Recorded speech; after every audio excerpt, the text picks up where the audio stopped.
안개환의 식생활에 오신 것을 환영합니다. 저는 안개환입니다.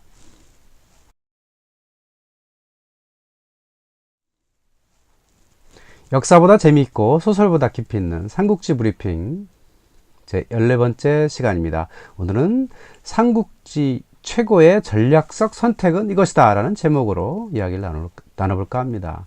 삼국지 최고의 인물은 누굴까요? 제가 생각하기에는 바로 조조라 할 수 있습니다. 조조는 삼국지 초반에 젊은 장수로 등장을 해서 중원을 석권하고 천하를 평정하는 지경까지 이르게 됩니다. 그 과정에서 조조가 했던 가장 최고의 선택이 있었는데요. 바로 그것이 오늘의 주제입니다. 어떤 일이 있었느냐? 자, 앞 시간에서 동탁은 낙양을 불태우고 장안으로 가서 천하를 좌지우지하려다가 여포를 비롯한 다른 사람들의 모의에 의해서 살해되고 맙니다.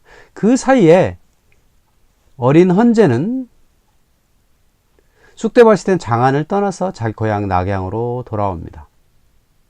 물론 그 과정에서 목숨을 잃을 뻔한 경우도 많이 있고 여러 장수들이 이 헌제를 노리고 달려들었습니다. 그러면서 황제라고 하는 비록 동탁에 의해서 올려진 사람이지만 여전히 가치가 있는 사람이었습니다. 자, 그때 낙양의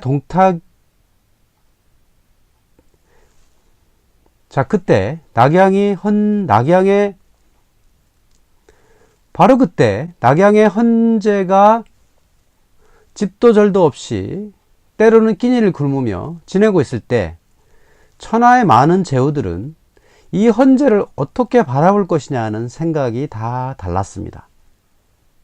자, 먼저 하북지방의 최고의 패자였던 원소는 이 헌제는 동탁에 의해 세워진 황제이므로 그를 지지할 수 없다고 생각했습니다. 그래서 자신만의 방법으로 역사를 이어가는데요. 바로 황족이었던 유를 황제로 옹립하려고 합니다. 그래서 유에게 글을 보내서 당신을 황제로 옹립할 테니 내 청을 들어주시오 라고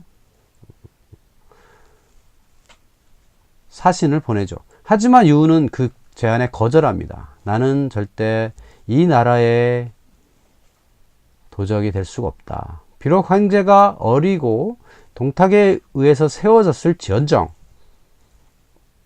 황제는 여전히 황제다 라고 하면서 조정에 충성할 뜻을 비칩니다.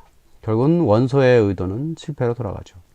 또 한 사람 있었죠. 원술이라고 하는 이 자는 원소의 사촌동생 격인 원술은 스스로 천자를 참칭합니다.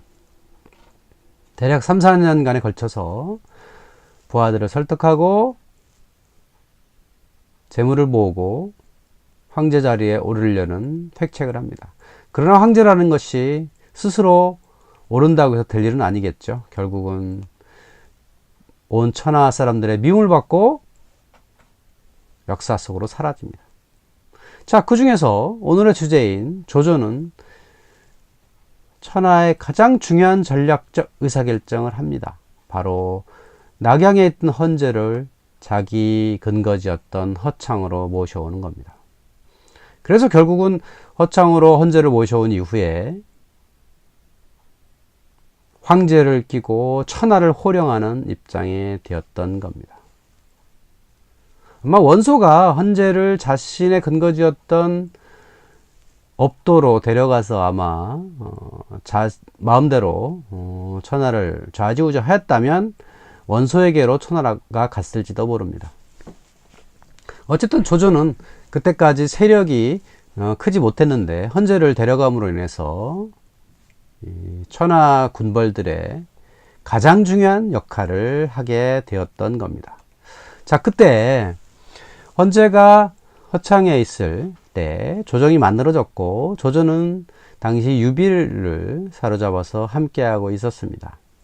그러면서 어느 날 조조와 유비는 술을 한 잔 마시면서 천하 영웅들을 논하게 되죠. 그때 했던 이야기가 자주 영웅론입니다. 술을 데우며 영웅을 논하다, 그런 뜻입니다. 그러면서 유비에게 이런 말을 하죠. 지금 천하 영웅은 당신과 나뿐이요. 잘 살펴보면 유비는 그때까지 제대로 된 세력도 없었습니다. 더군다나 조조에 잡혀와 있는 신세였죠. 그런데 왜 조조는 유비에게 천하 영웅은 당신과 나뿐이라고 얘기했을까요?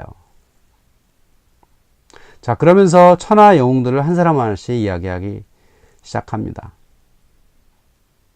자, 서북방에 한수가 있죠. 양주 지역에 한수가 있습니다. 그러면서 한수는 녹록한 소인배들이니 입에 올릴 필요도 없다. 그 다음에 강력한 패자였던 원소. 조조가 평가하기를 그는 꾸미기를 좋아하고 담력이 적으며 꾀는 있지만 결단력이 없다. 아직 별거 아닌 사람이다 라고 했죠. 그 다음에 원술은 무덤 속 해골 것 같다. 손책은 지금 청년 장수로서 강동지방을 정벌하고 있는데 아비의 명성에 기댈 뿐 천하를 좌우할 만한 인재는 아니다. 뭐 그렇게 합니다. 또 당시 가장 넓은 땅을 영위하고 있던 유표가 있었죠. 유표가 어쩌면 이 사람 황족인데다가 땅도 넓고 명사도 많고 군사력도 강성했습니다. 그래서 유표가 조정을 넘봤다면 어쩌면 강력한 세력을 가질 수도 있었던 상황이죠. 근데 조조는 유표를 이렇게 평가합니다. 그 사람은 이름뿐이지 실속은 없다. 그 다음에 한중에 장로가 있죠. 장로는 넉넉한 소인배라 입에 담을 필요도 없다.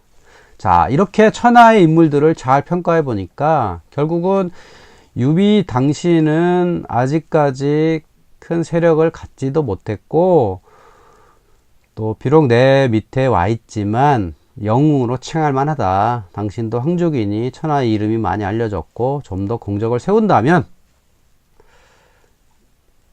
뭔가 내가 대권을 잡는데 당신이 큰 역할을 할 수 있지 않겠느냐라고 사실은 조조가 한 것 같습니다. 이게 바로 조조와 유비가 나눴던 자주 영웅론입니다. 물론 유비는 그때 딴 마음을 품고 있었죠. 조조를 해하려고 하는 계획에 가담을 해서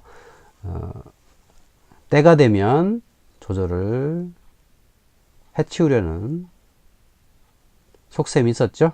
그때 이제 천둥번개가 쳤었고 그때 숟가락을 이제 떨어뜨렸는데 혹시 조조가 자신의 속마음을 알아챌까봐 깜짝 놀랐다고 하는 일화도 있습니다. 그러고 나서 이 장면이 끝나고 나서 유비는 조조의 명에 의해서 동쪽으로 군사를 이끌고 갔고 그 과정에서 원소에게로 가게 됩니다.